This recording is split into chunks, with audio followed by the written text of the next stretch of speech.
আসসালামু আলাইকুম ওয়া রাহমাতুল্লাহ।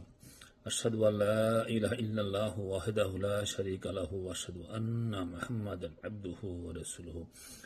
আসসালাতু ওয়াসসালামু আলা রাসূলিল্লাহ।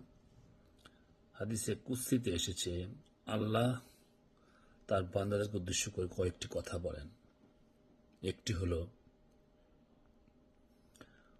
উদউনি আস্তাজিব লাকুম। আল্লাহ বলেন, তোমরা আমাকে আহ্বান করো, আমি তোমাদের আহ্বানে সাড়া দেব।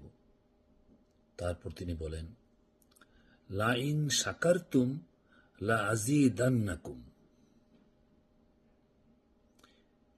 যদি তোমরা শুকরগুজারি বান্দা হও, তাহলে আমি তোমাদেরকে আরো বেশি দান করব, বেশি দিব। তারপর তিনি বলেন, ইস্তাগফিরু রাব্বাকুম।